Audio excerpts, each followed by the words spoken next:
Come on, push, push, push, push. I mean, pass failure. That's hard. Yeah, That's hard. good set, man. Man says with blood in his face and eyes. Fuck.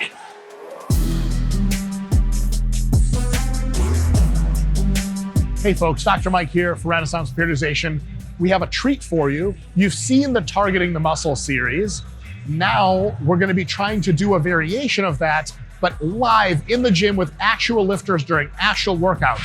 Today's video is gonna be the Cambered bar bench press. We're gonna be taking a jacked, super strong power lifter through the Cambered bar, multiple sets, giving you tons of cues to really figure out how this works, not just with me talking about it and demoing it, but in real, actual life. Let's get into it. Pec is healthy, but coming off a pec strain When was your pec strain? 5-6 weeks ago. So I'm You're just gonna do high healthy. repetitions. Cool. Yeah, I'm healthy. You just Super. probably don't want to load heavy. Super. Okay. The bad news is you might not have one of these around. The good news is the bar costs like 250 bucks, so you could easily harass your gym owner into getting one. Now here's the thing, you may not be flexible enough to go all the way down to touch the camber, but that's not the point. The point is to take your pecs through as big of a natural stretch as they can under load. Remember, stretch under load has been now illustrated pretty convincingly to be a potent stimulator of hypertrophy, maybe one of the most potent. In a barbell bench press, which is a great lift, down here your pecs could be really stretched, but maybe there's 1, 2, or 3 more inches that they could go lower and stretch. You can do that with dumbbells, but once the dumbbells get big enough, it gets hard to get them out to outside of your chest. For this lift, we can get the combination of the stability and control of a barbell with the depth and stretch of an actual dumbbell or push-up or whatever machine variant that you go below your chest. This is the killer. It is probably, in my view, one of the most stimulating chest exercises of them all. Not for everyone, but for most. So just be really mindful as you approach failure that you're gonna have the tendency to kind of cave.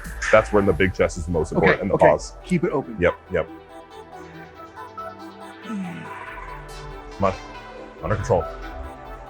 Good. Come on.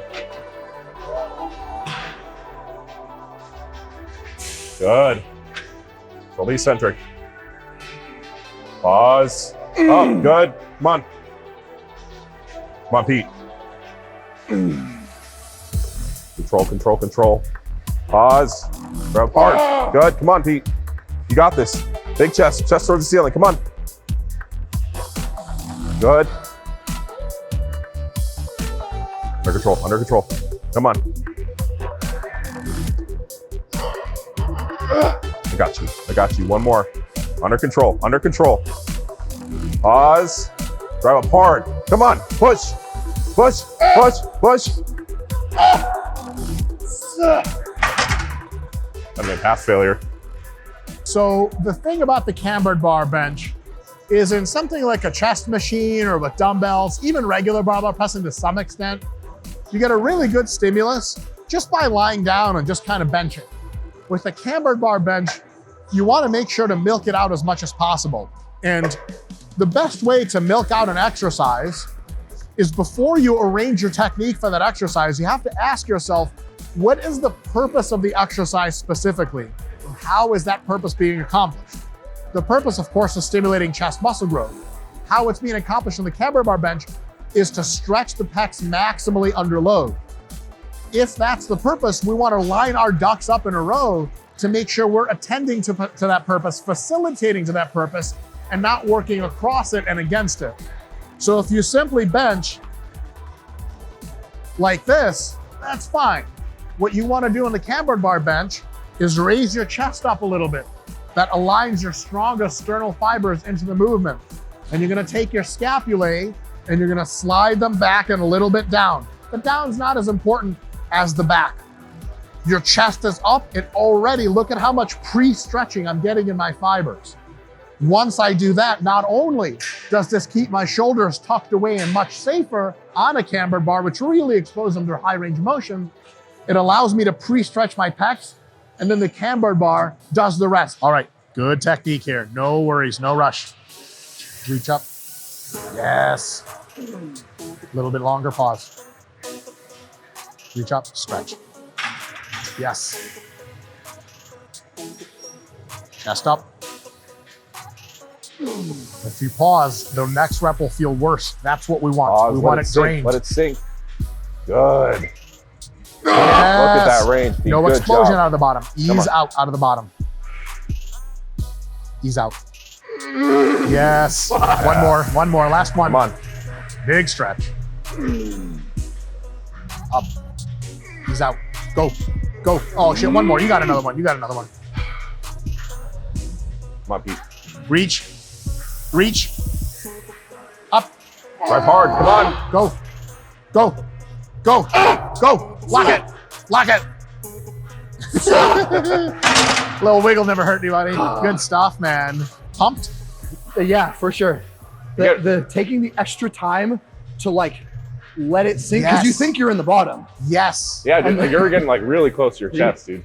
I'm sure if you did this enough times, eventually, You like open it up. you'd be touching your chest. It'd be a great mobility exercise for increasing your 100%. functional ROM to your Huge. pecs. So what Yeah. these guys are saying is, at the bottom of the lift, there's a tendency to try to just stay there and hold it. What you want to do for muscle growth is consider doing this. When you get to the bottom of the lift, be it machines, be it dumbbells, be it deficit push-ups, be it cambered bar, and at the bottom for 1 second, instead of holding at the bottom, let your shit sink deeper.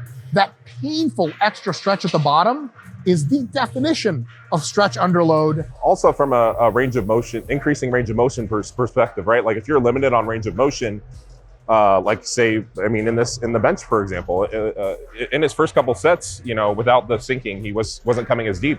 He came down, paused, sunk a little lower, and now his not active range of motion, he's able to come down lower, right? And putting himself in an even more stretched position with the same load, and that probably just means more muscle growth. I mean, if you think about it, your muscles are stretching at the very most intense load that they're going to experience. There's just not a much theoretical growth mechanism that's left over after that. And you're tapping into every fucking thing that's like, Well, yeah, I mean, you talk about maximal lengthening yes, to get the most stimulus on the Yes. intended tissues. huge. And so you're missing out if I don't hit that extra 3 inches of ROM where the pec just fucking rips around the bone there. Like, That's the good ROM. Yeah, That's that yeah. good. Chest towards the bar. Good. Chest towards the bar. Pause. Sink. Good. Fuck. Come on, Pete. Stay under control. Let's Stay go, under control. Pete. One more. Control the eccentric. Nice and slow. Chest towards the bar. Come on. Good. Push hard. I got you.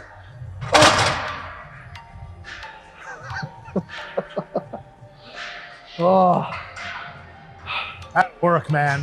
That will fucking work. Wow. I think it's important to get into like, at first you'll resist this kind of thing because your ego is attached to how much weight is on the bar. yeah. And it's physically painful to do. So you're like, fuck this.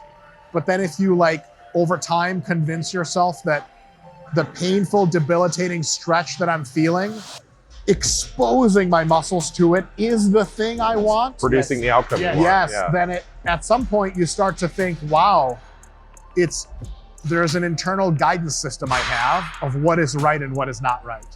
If I'm caving away from the bar and resisting the pain, it doesn't feel right anymore. Where it used to be like, oh, this is the thing. I want to get away from it. You don't want to get away from the pain. You want to get into the pain. And all of a sudden, the same thing with hack squats, letting your knees come over your toes. Yeah. Slowly, your quads start to tear and you're like, oh, this is a good thing. Right. This is what I want. All right, folks, that's it for cambered bar stuff. We're gonna go ahead and do more stuff, but this is it for this video for now. Catch the full workout. It'll be a link here if we already have it. If not, you'll catch it later. Hopefully you took some good take-home tips. And remember, quality first, quantity layered on top. Best of luck in your own training.